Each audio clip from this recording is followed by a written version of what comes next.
Bon, Aymeric, depuis ce matin, on ne parle que de ça. Le retour au travail, le distanciel, le machin. On se dit, le monde hybride, finalement, c'est un peu le meilleur des deux mondes. C'est exactement ce qu'il nous faut. Et vous allez nous dire le contraire. Vous allez oser vous faire ça. Exactement. J'y crois pas. Du coup, mon but ce soir, ça va être vraiment de venir, on va dire, bousculer toutes les certitudes que vous avez pu avoir aujourd'hui, toutes les certitudes que vous pouvez avoir depuis que l'hybride est mis en place. Donc, je vais être un peu la personne, on va dire, chiante de la fin de journée. Je pense que c'est pour ça que Philippe m'a mis à la fin. Je crois pas.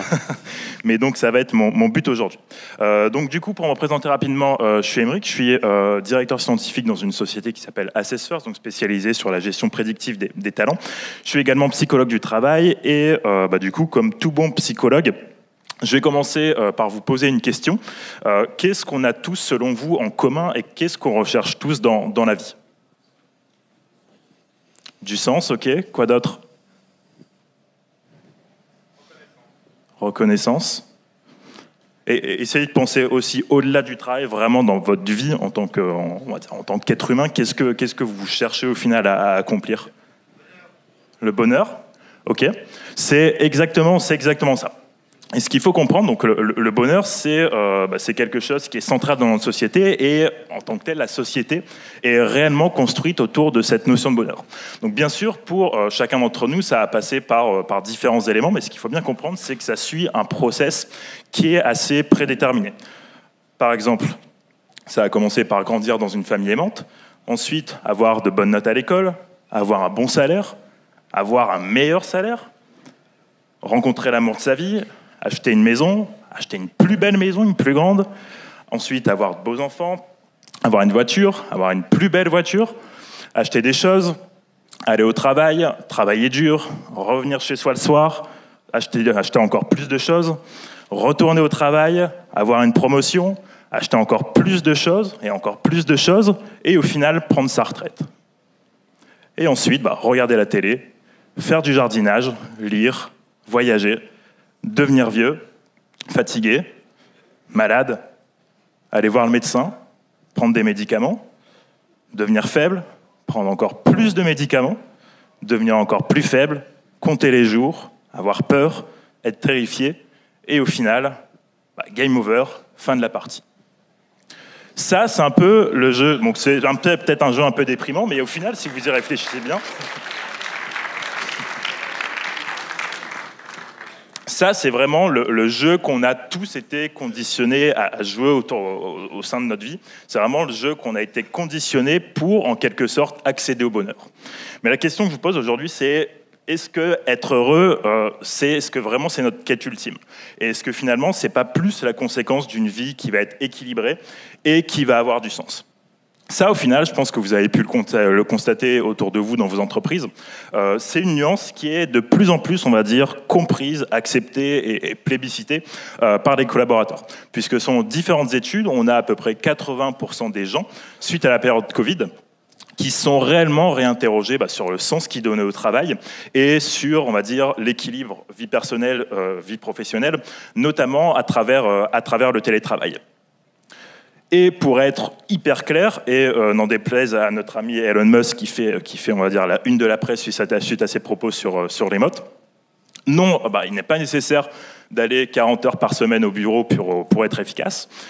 Vous ne devez pas non plus aussi travailler avec vos collègues au même endroit pour créer un lien, on y reviendra après.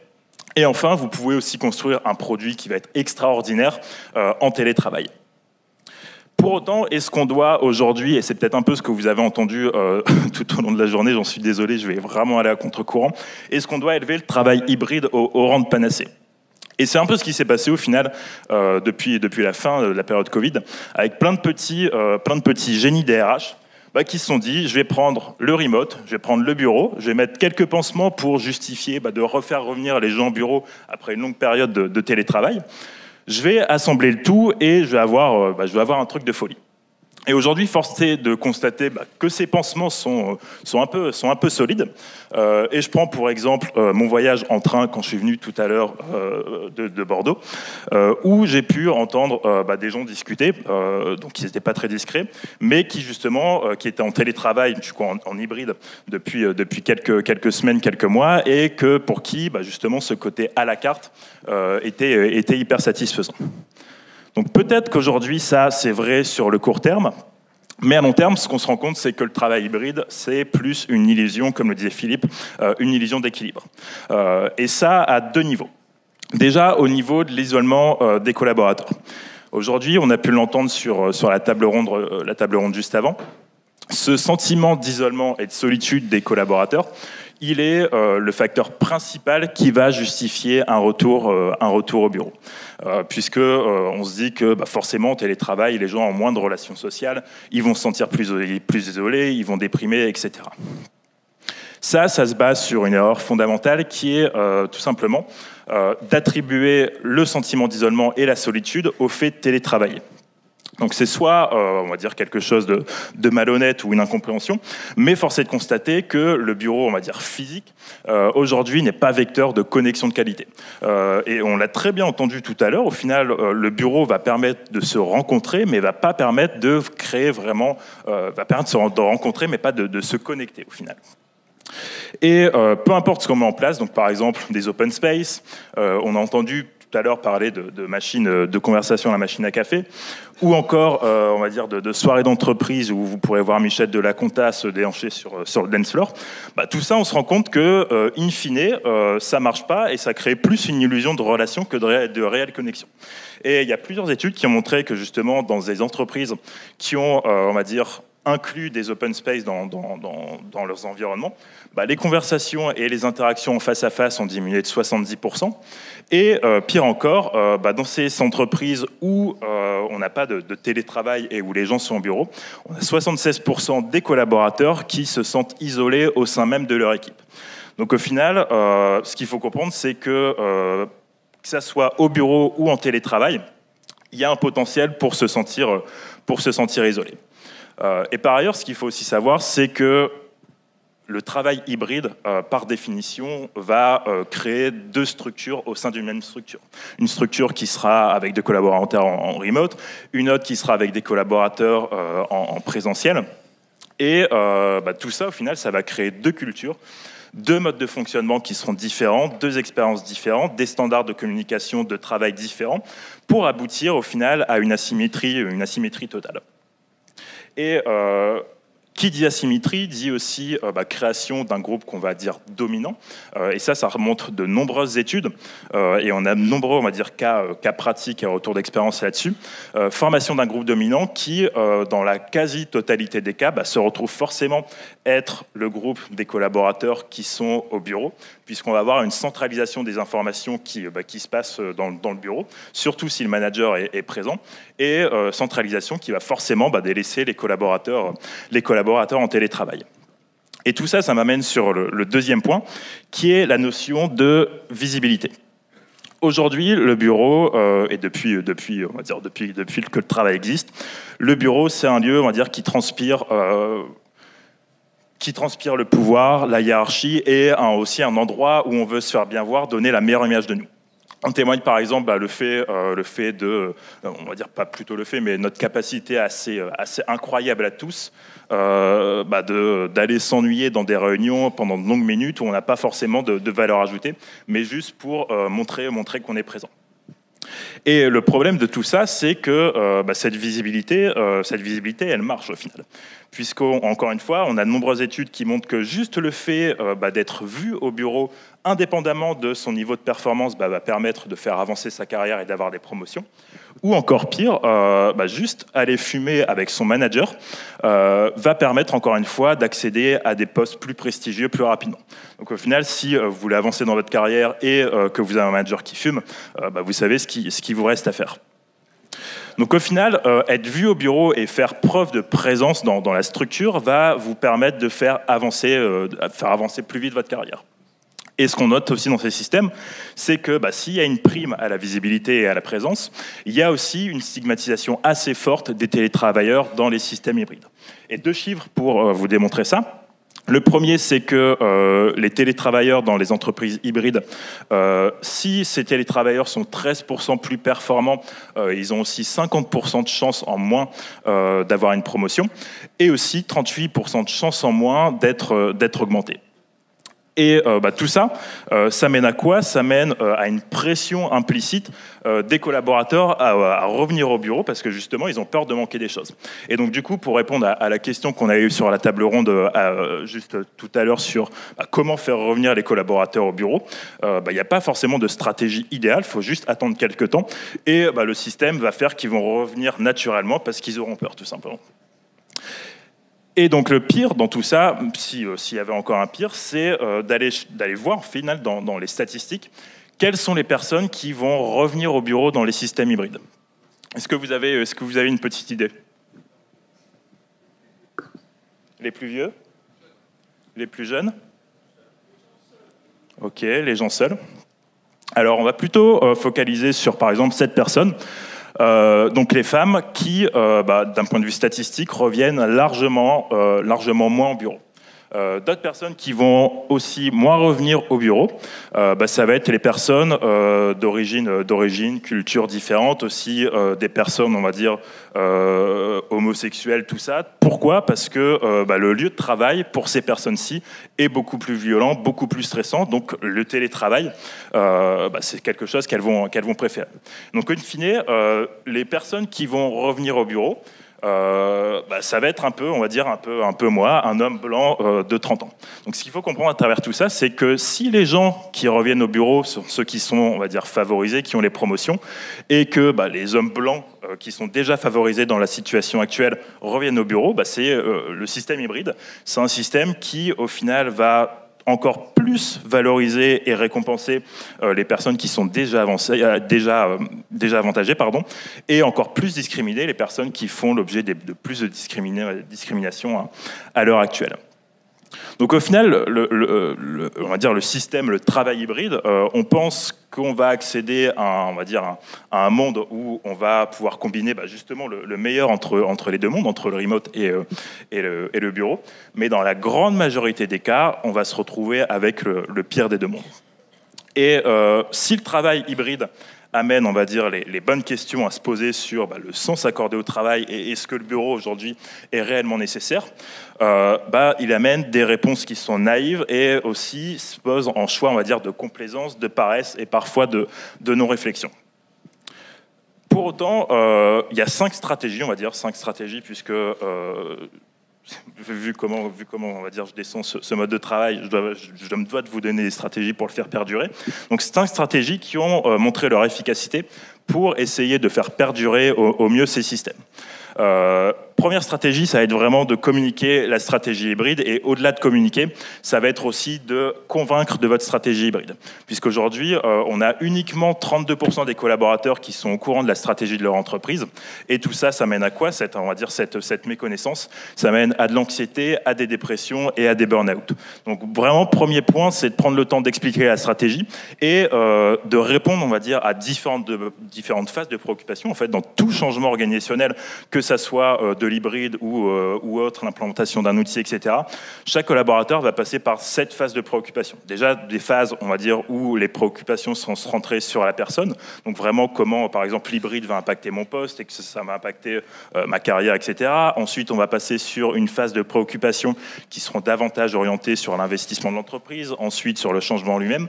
Et donc, différentes phases de préoccupation qui font, on va dire, avancer la personne dans son acceptation du changement.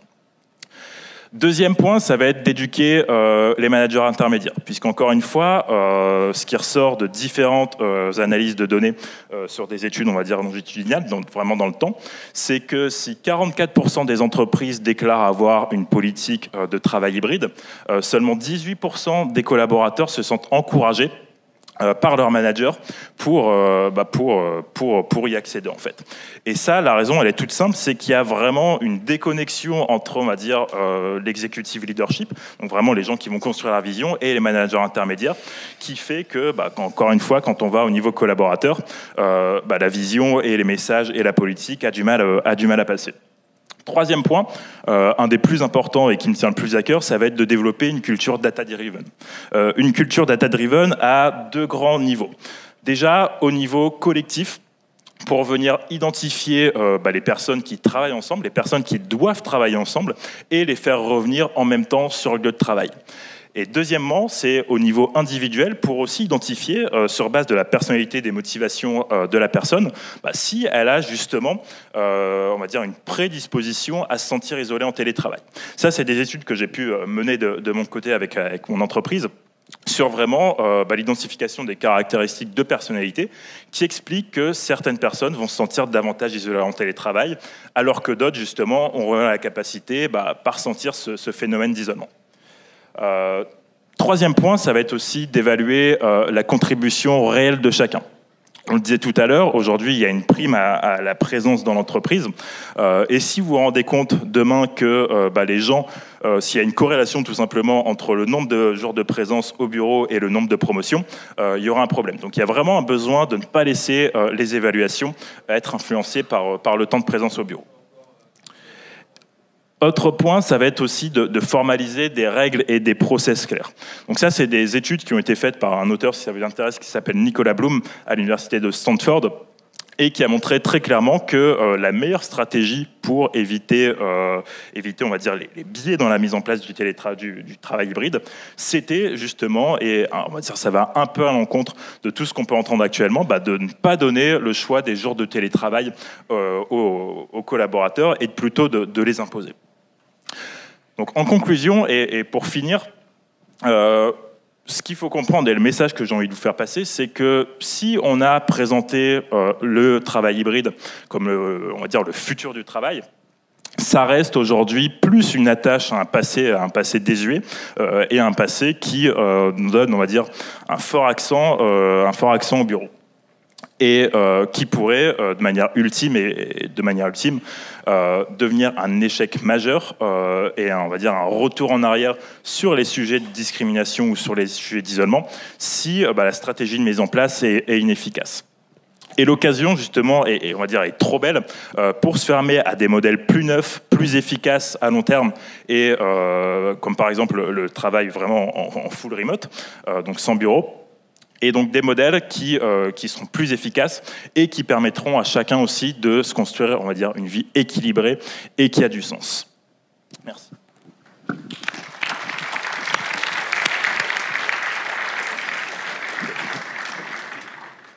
Et en plus, c'est Émeric qui nous a laissé 8 minutes 20 questions, ou de réponses. Qui veut poser la première question à Émeric ? Pendant que vous décidez, je vais vous faire une petite confidence. Quand j'ai reçu la présentation des briques, je l'ai ouverte, j'ai vu la première slide rose, je me dis, toi, c'est cool. J'ai regardé en bas à gauche, j'ai vu slide 1 sur 107. Je me suis dit, non.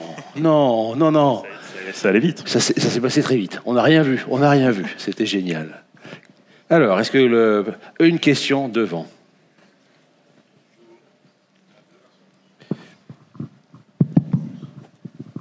Un, deux. Ah, ça marche mieux. Merci, c'était très inspirant.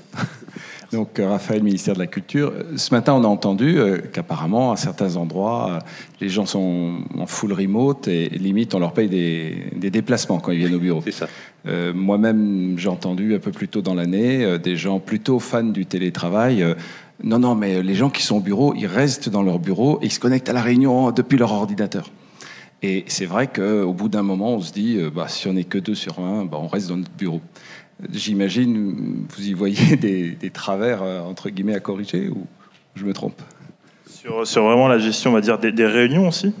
Oui, enfin, sur ces 2 témoignages, je suis à la maison, mais si je vais en bureau, on me paye pour me déplacer, comme un déplacement professionnel. Et puis, si on est en télétravail, on s'interdit de se voir au bureau pour ne pas discriminer ceux qui sont en télétravail. Ouais. Alors, sur le deuxième point, je vais commencer par le deuxième point. On va dire, ça paraît un peu bizarre de faire ça, mais encore une fois, d'un point de vue scientifique, l'intérêt, on va dire, a été démontré. C'est-à-dire que dès qu'il y a, on va dire, une personne qui est en télétravail, imaginons que vous avez une réunion avec 10 personnes, 9 sont au bureau et une qui est en télétravail, ce qui est le plus efficace, c'est justement, dès qu'il y a une personne en télétravail, c'est que toutes les autres se connectent, même si elles sont ensemble au bureau, dans des espaces physiques, on va dire, individuels, et qu'elles ne se mettent pas dans un espace commun. Donc sur le principe, c'est parfois un peu irréalisable inutilisable et même un peu con, on va dire. Mais d'un point de vue scientifique, c'est, on va dire, ce qui fait le plus sens et ce qui permet au mieux de limiter les effets que je vous ai présentés ce matin.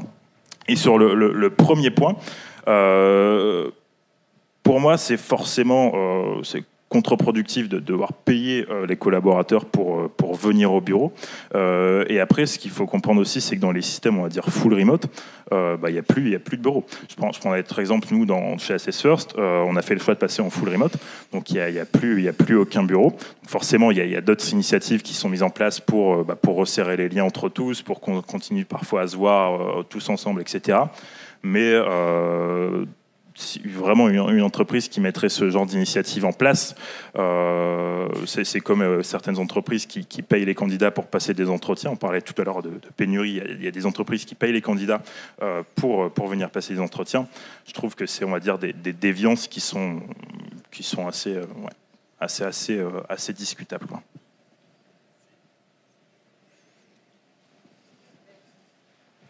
Oui, donc effectivement, vous parlez du fait de quand les gens sont au bureau et qu'il y en a un qui est à distance, de prôner finalement que chacun se mette dans une pièce à part. Il y a quand même un certain nombre de moyens technologiques qui permettent d'avoir un équilibrage. Alors il y a des règles effectivement. Il faut à peu près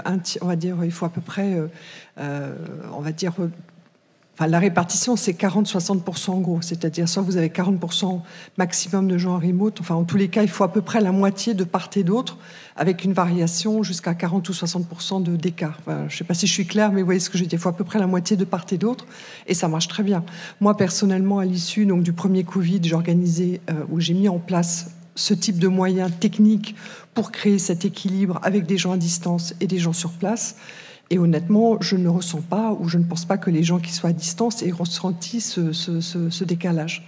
Donc, c'est pas tout à fait le vécu que j'ai. Et entre-temps, 18 mois, à organiser des événements, encore une fois, avec des gens à distance et des gens sur place. Après, il y a une petite contradiction dans ce que vous dites, parce que vous expliquez qu'effectivement, les liens au bureau ne sont pas forcément des liens de qualité. C'était le début de votre présentation. Et puis après, vous dites quand même que là, vous-même, vous êtes en remote 100% du temps, mais que vous organisez quand même des choses pour créer le lien. Alors, est-ce que quand vous organisez des choses, vous créez des liens, mais finalement, qui ne sont pas des liens de qualité, ou ce sont des liens de qualité? Vous voyez, je veux dire, quelque part, vous rééquilibrez quand même d'une autre façon le lien. Ouais. Donc, quand je dis créer des liens, c'est pas forcément se voir en présentiel, mais c'est aussi, on va dire, des activités via des outils numériques où on va se retrouver. Par exemple, des outils, on va utiliser des choses comme Discord ou autre.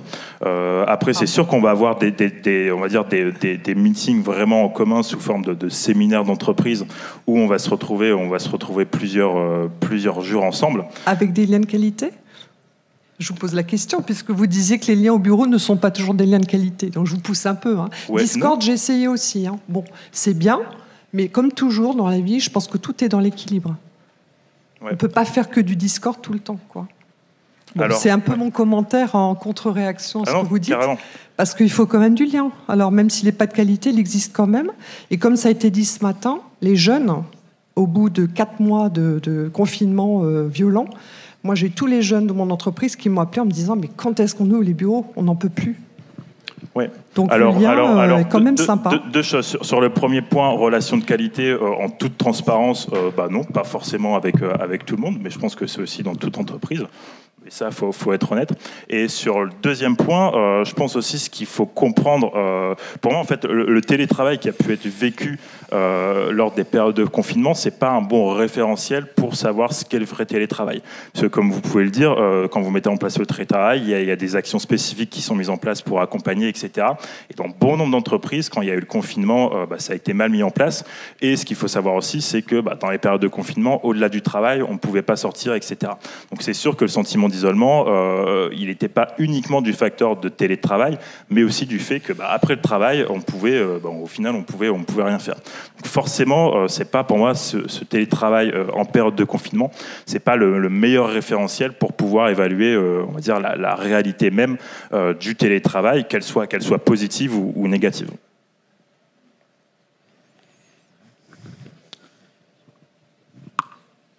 Bonjour, Philippe Guilleminot, je suis de MBDA France, je ne sais pas si vous voyez. Moi, j'avais une question par rapport à une remarque que vous avez faite. Vous avez dit qu'il fallait imposer les jours de télétravail. Et j'y vois quelques petits soucis, un manque de flexibilité, mais je voudrais comprendre psychologiquement pourquoi il serait important d'imposer les jours de télétravail. Alors c'est pas psychologiquement, c'est pas imposer les jours de travail. Après ça revient même, mais c'est pas d'un point de vue psychologique, c'est juste pour éviter justement que certaines personnes ne reviennent jamais au bureau, que d'autres reviennent 100% du temps, et pour vraiment que chacun qu'il y ait un équilibre en fait entre les jours de présence et les jours de télétravail. Donc après, je suis totalement d'accord avec vous sur le fait que c'est un premier apport de structure à un modèle qui se veut hyper flexible. Mais encore une fois, là-dessus, je vous rapporte surtout, un fait scientifique qui a montré que dans les systèmes qui imposaient les jours de télétravail et les jours de présence, ça permettait de booster l'efficacité et de booster aussi, de limiter les biais plutôt, justement du fait que les personnes qui veulent moins revenir au bureau reviennent quand même, puisqu'au final, elles le sont obligées. Celles qui veulent faire que du bureau, elles ont aussi des jours de travail pour contrebalancer, pour éviter justement les deux effets pervers que j'ai pu mentionner. Bonjour, petite question, au fond. Le constat que j'ai pu faire, c'est tout le monde n'a pas vécu le confinement de la même façon. En effet, ce matin, on a évoqué que les personnes qui étaient plus âgées avaient plus de confort et donc étaient plus confortables dans la période télétravail. Ce que je vois également, et j'aimerais avoir votre avis, c'est surtout en termes de profil psychologique. Il y a plein d'études, alors soit les introvertis, les extravertis, ou tout plein de classifications. Il y a quand même un mode de fonctionnement où il y a des personnes qui ont besoin, pour produire, d'échanger avec leurs collègues avant de se mettre à produire, et des personnes qui ont besoin d'être isolées pour pouvoir construire leurs pensées. Et ça, je l'entends rarement en fait comme étant un des éléments importants pour savoir si on est compatible ou pas à être complètement en télétravail ou pas. Quel est votre avis, s'il vous plaît ? Alors, mon avis, c'est qu'on va être tout à fait aligné. Et pour vous dire, c'est vraiment, le cœur de notre société, ce côté évaluation de la personnalité, des motivations et aussi du raisonnement. Et du coup, on a pu mener, nous, 2 études qui seront présentées dans 2 semaines au Congrès européen de psycho en Slovénie, puis à Madrid, justement pour identifier les profils psychologiques des personnes qui sont d'un côté, qui se sentent plus isolées, et de l'autre aussi, on avait fait des études sur les personnes, les plus efficaces et les plus productives en télétravail. Sur la partie sentiment d'isolement, ce qui ressort, c'est trois grands, je vais pas reprendre tous les traits, mais trois grandes notions.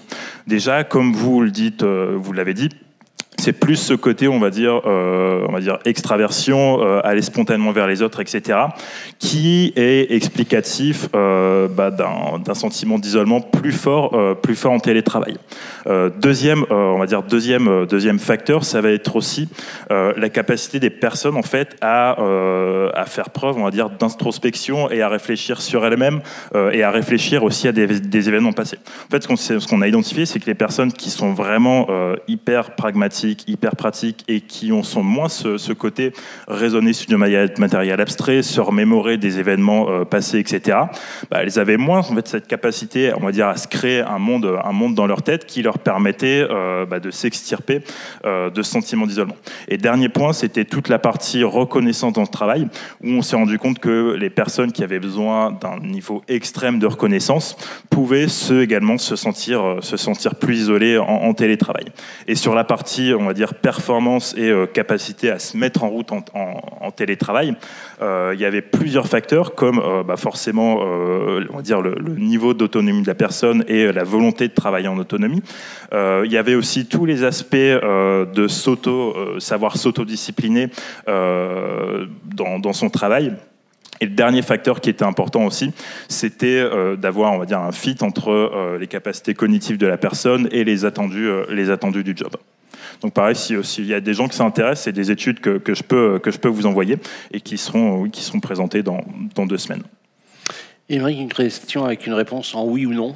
Pensez-vous que obliger les gens, convoquer les gens à un moment de convivialité en mode présentiel est une bonne ou une mauvaise chose ? Est-ce que c'est une bonne ou une mauvaise chose que d'obliger les gens à passer un moment de convivialité en présentiel en même temps ? Obligé, non. Non. Ben, je vais quand même le faire. Parce que maintenant, on approche dangereusement de l'happy hour. Alors merci Émeric. Merci à tous. Pour avoir enfoncé ces mythes